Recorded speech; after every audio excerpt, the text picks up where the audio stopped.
अस्सलामुअलैकुम बिस्मिल्लाहिर्रहमानिर्रहीम। आज हम डिस्कस करेंगे मूड के बारे में। मूड क्या होता है और हम मूड को किस तरह हम मालूम करेंगे। मूड है the value which occur most frequently in the set of data. एक सेट ऑफ डेटा है, इसमें जो वैल्यू मोस्टली ज़्यादातर टाइम्स अकर करता हो उसको हम मूड कहते हैं।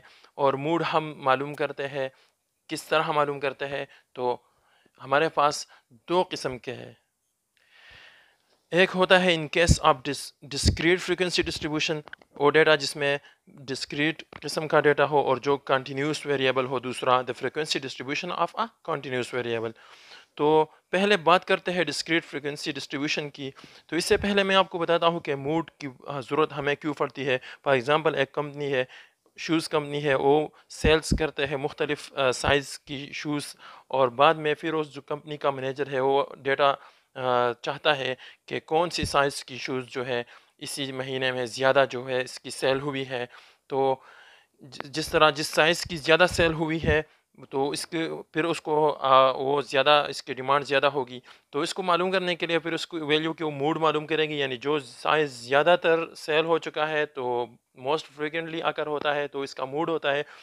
तो मूड यहाँ पर हम डिस्क्रीट फ्रिक्वेंसी डिस्ट्रीब्यूशन की किस तरह मालूम करते हैं। यहाँ पर एक एग्जांपल मैंने लिखा है। N airline found the number of passengers in 50 flights. 50 flights है, 50 ये नंबर ऑफ फ्लाइट्स है, एफ फ्रीक्वेंसी है इसकी, और ये नंबर ऑफ पैसेंजर्स है। इसमें फर्स्ट फ्लाइट में एक फ्लाइट में 28 पैसेंजर है, फिर नेक्स्ट एक फ्लाइट में 33 है, फिर टू फ्लाइट्स में 34 पैसेंजर है। इसी तरह टोटल फ्लाइट्स जो है वो 50 है और मुख्तलिफ पैसेंजर्स की डेटा है हर फ्लाइट्स में।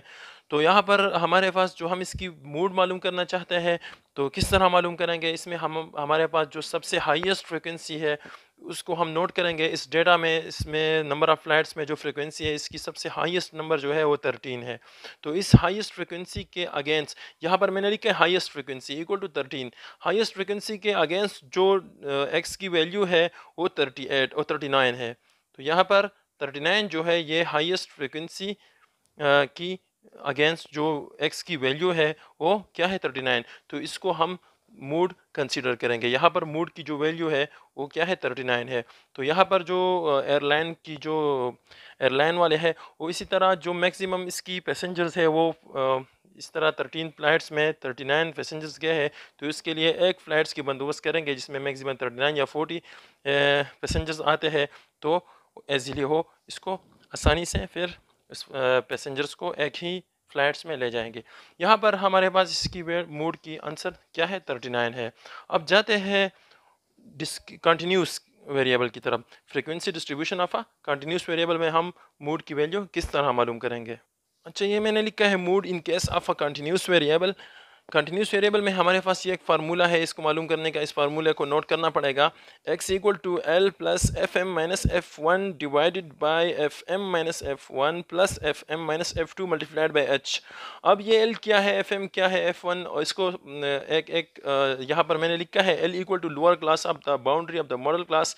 यानी जो मॉडल क्लास होगा, जिस क्लास में मोड होगा, मॉडल क्लास इसको कहते हैं, इसकी जो लोअर क्लास बाउंड्री होगा वो एल होगा। यहाँ पर एल की जगह वो वैल्यू पुट करेंगे। इसके बाद एफ एम क्या है, frequency of the modal class, यानी मॉडल क्लास की जो फ्रीक्वेंसी हो इस एफ एम की जगह हम वो पुट करेंगे। फिर एफ वन की जगह हम the frequency of the class preceding the modal class. F one की जगह हम वो वैल्यूज पुट करेंगे जो मॉडल क्लास की जो फ्रीक्वेंसी है उससे जो पहले वाला होता है, यानी इस फ्रीक्वेंसी से जो पीछे होता है उसकी एफ वन की जगह वो पुट करेंगे। और फिर एफ टू की जगह वो फ्रीक्वेंसी होगा जो मॉडल क्लास के फ्रीक्वेंसी के बाद में जो फ्रीक्वेंसी होता है उसको हम एफ टू की जगह पुट करेंगे, मल्टीप्लाइड बाई एच। ये एच क्या है, ये हमारे पास the length of the class interval of the modal class है। यानी जिस तरह F1 क्या था, frequency of the class preceding the modal class, जो मॉडल क्लास से पहले आता है। Frequency of the class following the modal class, जो मॉडल क्लास के बाद में होता है वो फ्रीक्वेंसी, और मॉडल क्लास की फ्रीक्वेंसी के बाद में होता है। और H जो है वो the length of the class interval of the modal class, जो मॉडल क्लास है इसकी जो क्लास इंटरवल है, यानी इस क्लास की जितनी भी लेंथ है उसको हम H कंसिडर करेंगे, H की जगह उसकी वैल्यू पुट करेंगे। अब एग्जाम्पल्स की तरफ जाते हैं। माइलेज रेटिंग की एग्जांपल जो पिछले लेक्चर में मैंने डिस्कस किया था वो मैंने यहाँ पर दोबारा लिखा है। वो माइलेज रेटिंग कार्स की जो उसको यहाँ पर इसके ग्रुप्स हैं मुख्तलिफ 30 क्लास है, सॉरी 30 से लेकर 32.9 तक, 33.0 से 35.9 तक यहाँ पर ये क्लास है। इसकी क्लास बाउंड्रीज़ भी हमने मालूम की है। क्लास बाउंड्रीज़ के लिए हमने एक अलहदा एक वीडियोज़ अपलोड की है। इसको इसमें अगर कन्फ्यूज़न हो तो आप इसके लिए देख सकते हैं। यहाँ पर इसकी नंबर ऑफ़ कार्स, ये इसकी फ्रिक्वेंसी है, एफ़ है यहाँ पर। तो इस एग्जांपल्स की हम मोड मालूम करना चाहते हैं इस डेटा की। तो यहाँ पर मोड हमारे पास जो हमारे पास सबसे हाईएस्ट फ्रिक्वेंसी है, यानी जो सबसे ज़्यादा फ्रिक्वेंसी है वो क्या है, वो 14 है। तो इसकी अगेंस्ट जो क्लास है,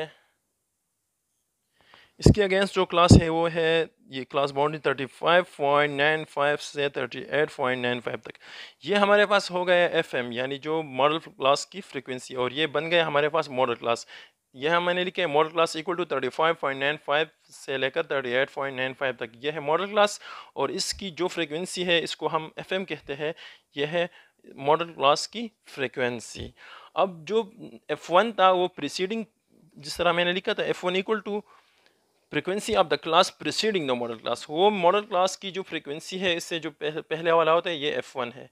और जो फॉलोइंग द मॉडल क्लास जो F2 था, frequency of the class following the modal class, तो वो क्या है, वो मॉडल क्लास की फ्रीक्वेंसी के बाद F2 ये वाला 8 है।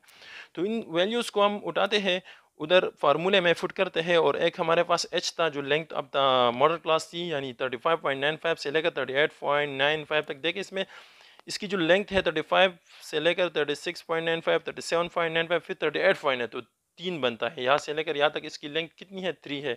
तो h हमारे पास जो है वो 3 है। यहाँ पर h को हमने लिखा भी था कि length of the class interval of the modal class, यानी मॉडल क्लास की जितनी लेंथ है वो हमारे पास h की वैल्यू होगी। इन सारी वैल्यूज़ को मैं यहाँ से उठा के फुट कर लेता हूँ। ये हमारे पास जो मॉडल क्लास की फ्रीक्वेंसी 14 थे, फिर इसके बाद F1 जो प्रीसीडिंग थी मॉडल क्लास से पहले फ्रीक्वेंसी थी 4, फिर इसके बाद F2 जो फॉलोइंग, इसके बाद जो फ्रीक्वेंसी थी 8 F2, और H की जो लेंथ थी वो हमारे पास 3 थी, जो मॉडल क्लास की लेंथ थी वो 3 थी।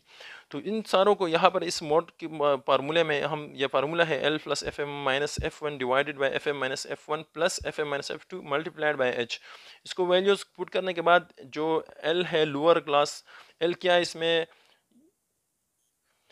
L इसमें है lower class boundary of the modal class, यानी जो मॉडल क्लास थी जो इसकी लोअर क्लास बाउंड्री 35.95 थी, इसकी जगह हमने ये फुट की। फिर FM जो मॉडल क्लास की फ्रीक्वेंसी 14 थी, फिर F1 फर्स्ट फ्रीक्वेंसी 4। इसी तरह फिर जो मॉडल क्लास की फ्रीक्वेंसी से बाद में जो F2 की फ्रीक्वेंसी वो 8 थी। तो इस तरह नीचे हमने FM मॉडल क्लास की फ्रीक्वेंसी 14 माइनस F1 इसकी फ्रीक्वेंसी 4, फिर FM 14 और F2 इसकी फ्रीक्वेंसी 8 थी। तो इसको इसी तरह मल्टीप्लाइड बाई H की जगह हमने 3 फुट की, जिसका length of the modal class 3 थी। तो इसको कैलकुलेशन करने के बाद यहाँ पर ये अपनी जगह पर 14 माइनस 4 10, और यहाँ पर ये 10, 14 माइनस 4, 14 माइनस 8 6, 10 प्लस 6 16। इसी तरह नेक्स्ट बाकी अब 10 ओवर 16 इक्वल टू 0.625, और डिवीजन पहले होता है, फिर डिवीजन के बाद मल्टीप्लिकेशन। तो मल्टीप्लिकेशन करने के बाद इस तरह 1.875, और फिर इसके बाद एडिशन कर ले तो 37.825 is the required mode of the given example. तो ये थी हमारे पास मोड मालूम करने का तरीका, जिस तरह पहले डिस्क्रीट फ्रिक्वेंसी में और फिर इस तरह कंटिन्यूस में। तो यहाँ पर ये मूड की वैल्यूज़ मालूम करने का तरीका कार वीडियोज़ में कंप्लीट हो गई। इंशाल्लाह नेक्स्ट वीडियो में फिर अरिथमेटिक मीन्स और ज्योमेट्रिक मीन्स, हार्मोनिक मीन्स वगैरह डिस्कस करेंगे। Stay touch with us. अल्लाह हाफिज़।